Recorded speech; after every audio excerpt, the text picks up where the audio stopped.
took over a big chunk of the city. Nothing happened. Minneapolis, where they burned down the city, nothing happened. Essentially nothing happened. All they want to do is go after the J6 hostages. A 76-year-old grandmother was arrested the other day because she was looking, I think because she was looking at the Capitol or something like that. No, we're not going to put up with that crap anymore.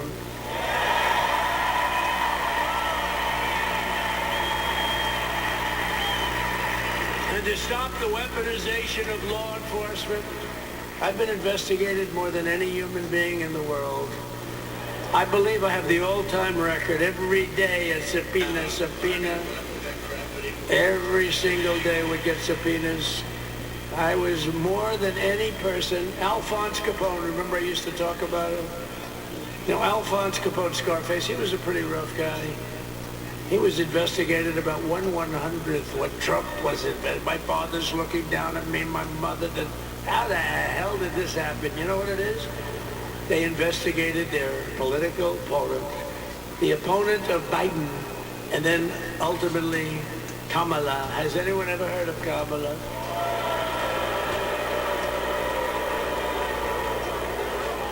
We had to beat two opponents. You know, we had to beat Biden, then we beat him. Now he goes to the top. The guy was like 39 points down. I think I could have beaten Trump. They should have left me and I would have been. No, his debate performance wasn't the best, right? That's what killed him. And then they had a change, and it's like you get into a fight. The great Dana White spoke last night. We love Dana White, right? UFC. That's like he puts in two fighters. One of them's getting creamed, getting really beaten, and they say, all right, take him out. Let's put somebody else there to finish up the fight. That's what they did to us. They gave us somebody new, but we took care of both of them. So we beat actually two opponents.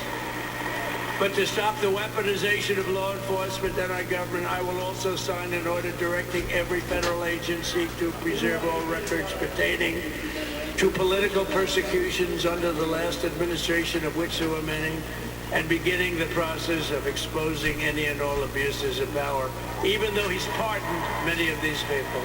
Can you believe it? He's pardoned them. You know why he did it while I was speaking? Because that way I couldn't speak about it. I was speaking. I didn't know he did it. I finished my speech, and they said, sir, he pardoned his whole family. I said, ooh, can I go back out there and talk about it? Somehow that wouldn't be very elegant. Our First Lady would say, please don't do that. But we have plenty of time to talk about it, and we will.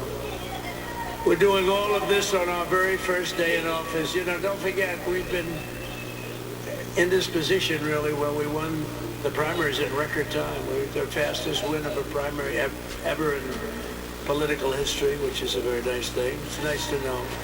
Well, the second election was rigged, so we knew we were doing well. And if it wasn't, you know what? If it wasn't, I would have never run. I would have never run.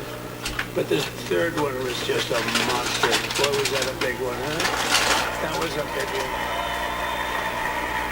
On the second one, we got like 10 or 12 million votes more than the first one. How about that? We did great in the first one. We did much better on the second one.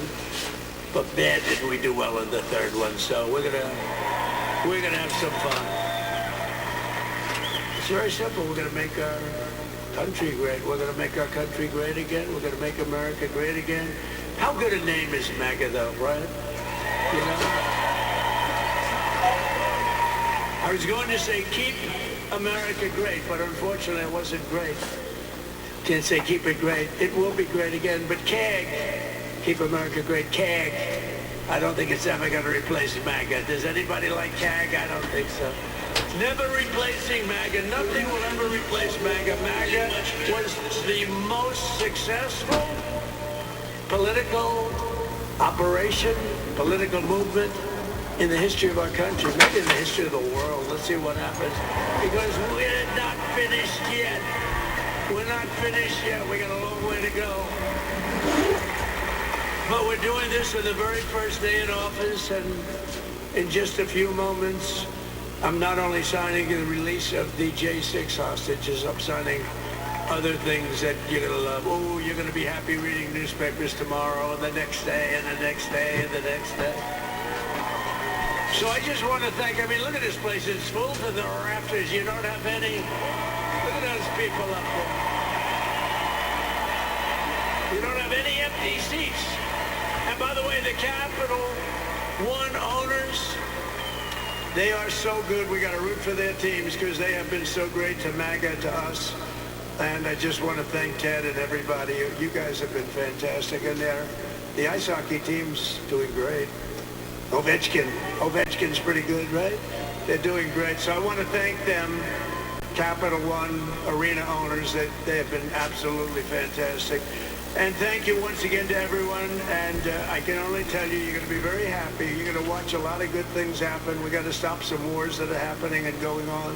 Some stupid things are happening. The war with Ukraine would have never happened, and it has. As you know, Israel would have never been hit on October 7th, and none of you would be up here. None of you would even know anything about this tragedy that you're going through right now. But Iran was broke. Anybody that bought oil from Iran, they couldn't do any business with us. You're not going to do business with America. China passed. Everybody passed. They were broke. They didn't have money for Hamas. They didn't have money for Hezbollah.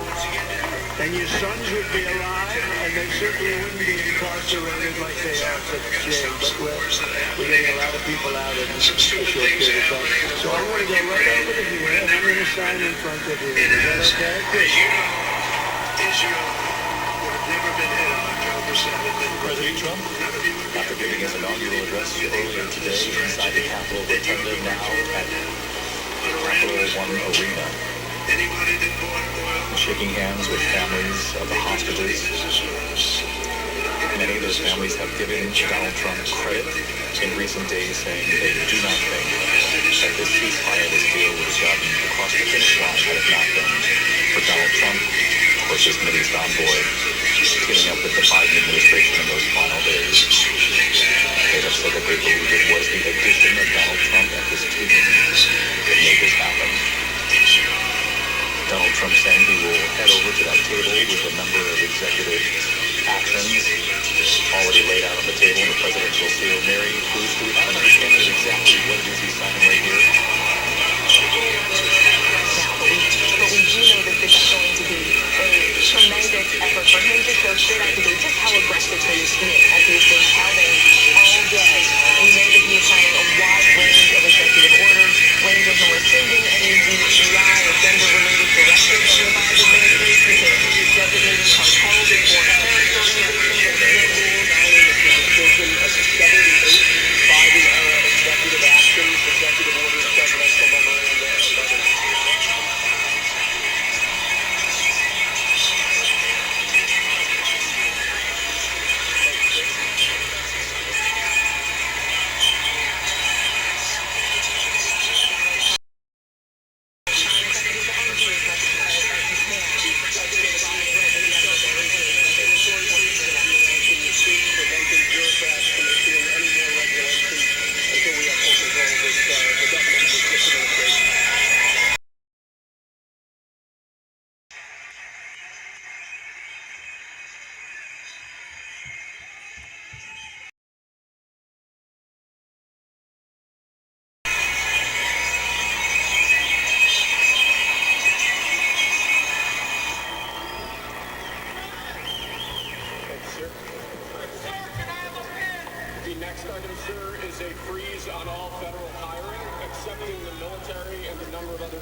Could you imagine Biden doing this? I don't think so.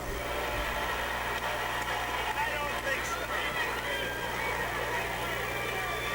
Sir, the next item, as you announced in your speech, is a requirement that federal workers return to full-time in-person work immediately.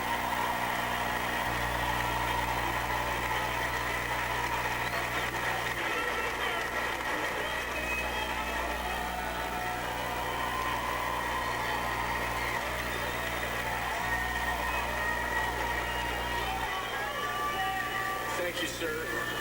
Next, we have a directive to every department and agency in the federal government to address the cost of living crisis that has cost Americans so dearly.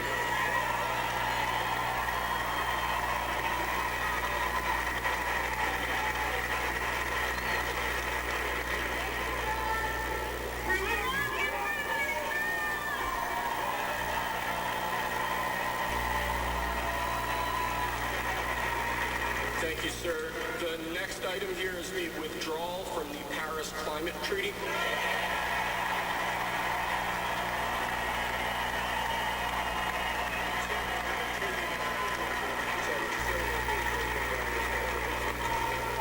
Yes, sir.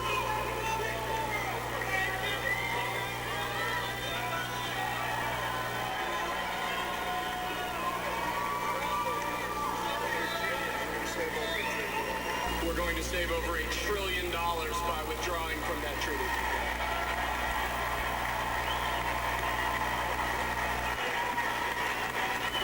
And the next item, sir, is a letter that will be transmitted to the United Nations explaining that we are withdrawing from the Paris Climate Treaty.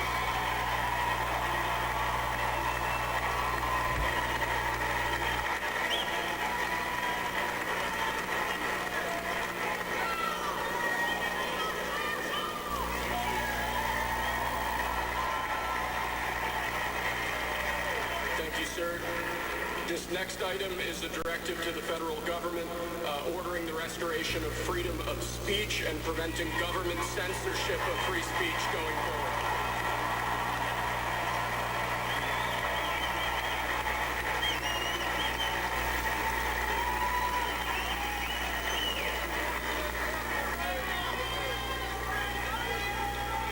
And lastly, sir, before we go back to the Oval Office to sign a large number of other items, government against the political adversaries of the previous administration, as we've seen.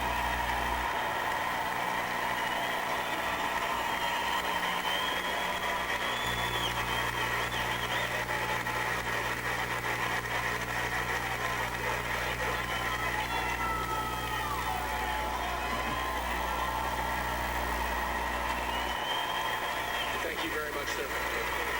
Appreciate it.